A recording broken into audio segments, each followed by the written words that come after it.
This is Lisa from Mobile Tech Review, and as you requested, here's a smackdown between the 2017 Samsung Notebook 9 Pro 15-inch, the 15-inch HP Spectre X360, also 2017 model, and lastly, the Lenovo Yoga 720. They're all 15-inch convertibles with a rotating 360-degree hinge. They're all on the high end. They're above $1,000, but not too crazy either. We'll talk about pricing. So there's a lot of similarities, but there's also some important differences. We're going to talk about it now. Well, all three of these machines are lovely higher-end machines, and they're that new kind of unusual class, happily it's not unusual anymore, of 15-inch convertibles that work with digital pens. So those of you who want to do diagramming, artwork, that sort of thing, where more screen real estate is greatly appreciated, these are particularly attractive. And of course, if you're just looking for a nice 15-inch laptop with a touchscreen too, I know some of you are just still considering these anyway. So the HP Spectre X360 15-inch, who I nicknamed Bob, best of the best, because really it was hard to beat Bob. I mean, this is a gorgeous design, and I think the gold is less gaudy than it was on the Spectre X2 on that big old hinge. I leave it up to you. I think it's an aesthetically pleasing machine. It's very rigid, it's very slim, and the $1,500 model that's most commonly available, particularly at Best Buy, who's been getting a lot of HP Spectre exclusives lately, that $1,500 model gets you a 4K display, a Core i7 15-watt Core i7 CPU. That's Kaby Lake generation. These are all Intel 7th generation Kaby Lake. And you've got NVIDIA 940MX graphics inside. 16 gigs of DDR4 RAM and a 512 gig SSD. So that's very well appointed. There's also a 1279 model with 8 gigs of RAM and a 256 gig SSD. Keeps everything else the same there. So pretty nice machine for the price. Weight is 2 kilograms, which is 4.4 pounds. So, you know, as 15-inch laptops go, that's pretty light, but it's hefty if you're going to be using this for art. Next, we have the Lenovo Yoga 720 15-inch, which is really in a different category in terms of performance. It in some ways doesn't belong with these other two, and I already have done a smackdown between the Spectre X360 and this Yoga 720 15-inch, so check out that if you want to see more in-depth differences there. So why doesn't this one belong? Well, the other two are 15-watt Ultrabook dual-core Core i7 CPUs. This one is a quad-core 45-watt CPU, so you got twice the cores inside. This is more typical of a workstation-level performance machine, like I said, Dell XPS 15 and your entry-level gaming laptops, because it also has, it's optional, but the configuration we have has it, NVIDIA GTX 1050 graphics, well, with 2 GB of GDDR5 VRAM. So a little skimpy on the VRAM there maybe, but still it's quite a performer here. That's what makes it so different from the others. Of course, there's going to be a drawback here, which is more heat, more noise, shorter battery life, even though Lenovo did a pretty good job on all counts. You just can't escape physics to a certain extent. So this one will get quite hot in the center area. On the keyboard side too, but particularly here, this one will run the hottest. But that's when doing things like exporting video in Adobe Premiere, playing The Witcher 3, I mean, which is something you just can't even really do enjoyably on the other two laptops. So you're doing things here that you couldn't do as a consolation. It's available with a 1080p display, which is the unit that we have, and it's priced around $1,250. You know, Lenovo is always having sales, so their prices are very fluid. With the 4K display, it's around $1,500, which is about the same as the Spectre. So you're getting a faster machine. Again, the Spectre, though, is the battery life king. That thing runs like 9 to 10 hours on a charge, depending on what you're doing. That's with light use. If you're using it heavier, you'll still get about 8 hours of use. This is more like your 6 hour to 7 if you're really, you know, managing your power carefully. So there's the trade-offs there. Also, a metal chassis weighs the same, remarkably, as the Spectre, a little bit thicker. Spectre is around 18 millimeters. This one's about 19 millimeters. And now we have the newest kid on the block. This is the Samsung Notebook 9 Pro 15-inch. This one has Core i7 dual-core, like I said, just like the Spectre, same CPU as the Spectre X360. But you have Radeon, AMD Radeon, that is 540 graphics with 2 gigabytes of GDDR5 VRAM. That's a better performer than the 940MX in the Spectre. It's also more power frugal. It's a more modern architecture. So the graphics will outperform the Spectre by a decent clip, but it's not nearly going to compete against that GTX 1050. So Depends what you need. This one's available with a 1080p display only. There is no 4K option on this. Now, if you watch my review of this, and you should, I make the argument that when you're holding a 15-inch laptop, because this is not a big old monitor where you're sitting far away from it, you're holding it pretty close to yourself, seeing the difference between a good 1080p display, because display quality is more than just the resolution, and a 4K is pretty hard. And when you see the Spectre and this display showing the same desktop image, you'll see what I mean. It'd be hard-pressed to tell which was which. But when you're doing photo editing, that's when it's nice. You know, you zoom in and you're at 100% resolution on 4K before you know it, whereas you're zooming a whole lot longer on a 1080p display. This one sits in between the Spectre and the Yoga when it comes to battery life. It's about 8 hours or so, which is quite good. This one, it stands out for having the best pen. This one uses Wacom EMR technology, the older, more established, and still best. Now, it has a pen, which is perfectly good, an S Pen in here. Now, I love the pen. I love the way it performs. It's just a little small to hold. So if you're wondering after watching my review of this, the reason I recommend getting the optional Stettler Norris pen is because it's bigger, you know, or pencil, and it's quite light. It's lighter than an Apple Pencil. This thing is awesome if you do artwork, and if you're really into note-taking that feels as close to pen on paper as you could hope for.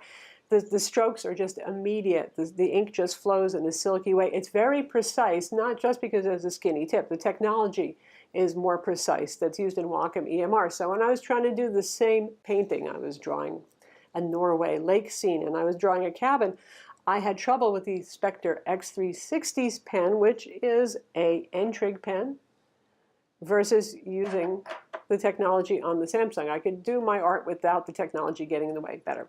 Likewise, note-taking is silky. Now, the Spectre is not bad when it comes to the pen. It's decent. N-trig has come a long way. It's not as new as the Surface Pro 2017 model's N-trig stuff, but it's good. 2048 levels of pressure sensitivity. There is no tilt support. The Samsung does have tilt support, which is nice if you're drawing mostly and painting digitally.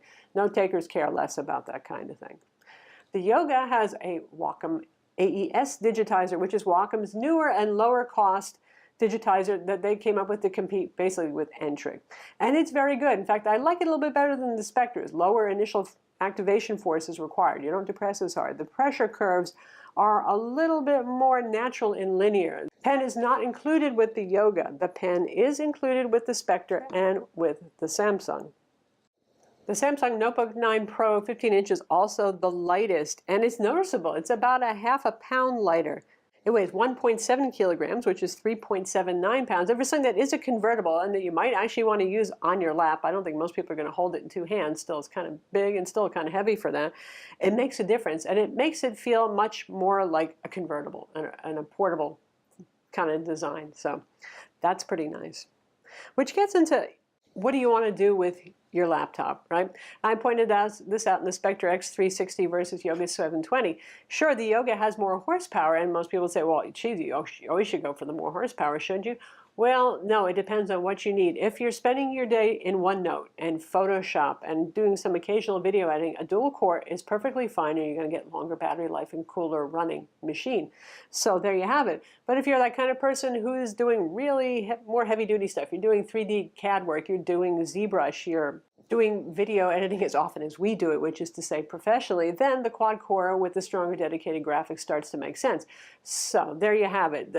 Don't necessarily go for the fastest, most powerful machine if your needs really don't warrant that. You might want something that's lighter and more portable, or has better battery life, or it runs cooler and quieter.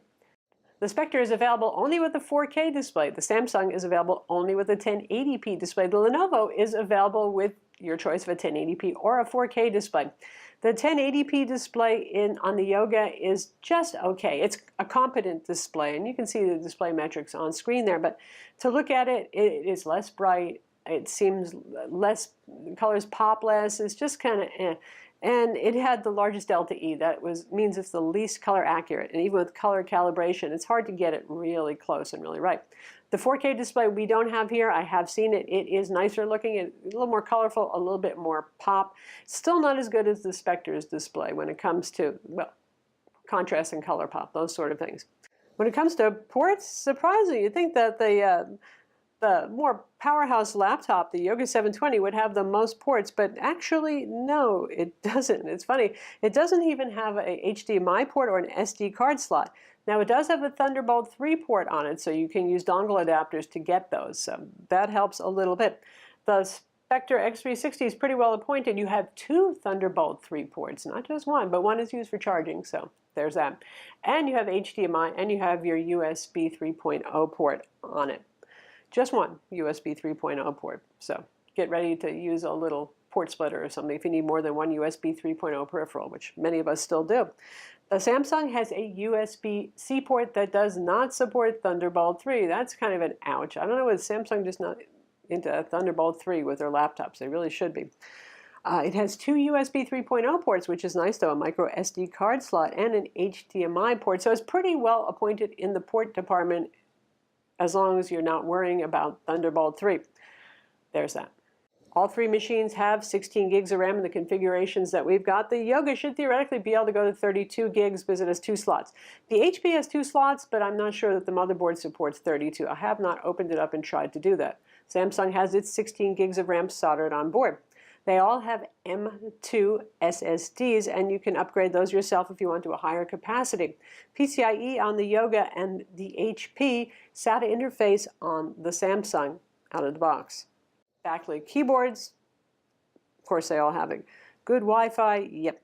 Now in terms of keyboards, I like the HP and the Samsung about equally well. They're both low travel but very good keyboards. The Yoga line from Lenovo, they say they're best keyboards for the ThinkPad line. I love ThinkPad keyboards. The Yoga's is a little bit mushy feeling. It's not bad, but it's a little bit mushy. Speakers, the Yoga wins on that. It has 2-watt speakers versus the 1.5 watts on our competitors here, and it sounds louder, and it's got pretty good fullness. HP's sound is decent, but not as full as you might think, given the fancy sound setup that they've got going here, but it has a little bit more bass than the Samsung. The Samsung sounds a little thin. It has good volume, but not much bass at all. Trackpads on these, my preference would be Samsung #1, HP #2, Yoga #3. The Samsung and the HP have a Windows Hello camera for facial recognition login. The Lenovo goes with a fingerprint scanner on the keyboard deck. And it's time for the charger smackdown. Sure, why not, right? Unsurprisingly, the Lenovo charger is the largest charger because it has to charge a quad-core and higher-end dedicated graphics. HP in the middle wins for prettiest charger on the market, perhaps. Look at that. It's awful pretty. It's also kind of big. It's a 95-watt charger, and that's because the 940MX NVIDIA graphics are not as power frugal, so it actually needs a bit more charging. So it sits in between. And then we have the Samsung, the smallest. It's like the charger they've been using for years with their laptops. It's a 60-watt charger. It's the smallest and the lightest, going along with being the smallest and the lightest of the three notebooks. So there you have it, a three-way smackdown, and there, as ever, isn't a clear winner when you're talking about really very good machines. Each of them has their strong points.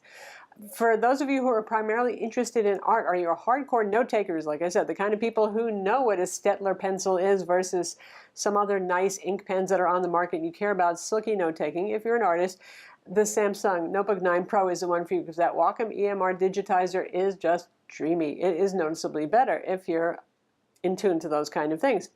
If you're looking for the best all-arounder, something that's portable, that has Thunderbolt 3, that has a 4K display that's really gorgeous looking, it's the HP Spectre X360 15-inch model. And if you're one of those people who needs a super-duper powerhouse Dell XPS 15 level of performance, or even introductory gaming laptop level of performance, but in the unusual convertible design, because you don't usually see those married together, and you'd like to have that pen functionality too, well, then there's the Yoga 720. It's going to get hotter, it's going to get louder, it doesn't have the battery life of the other two, but it's a pretty darn fine machine too. I'm Lisa from Mobile Tech Review. Be sure to subscribe to our YouTube channel for more cool tech videos, and thumbs up if you like this vid.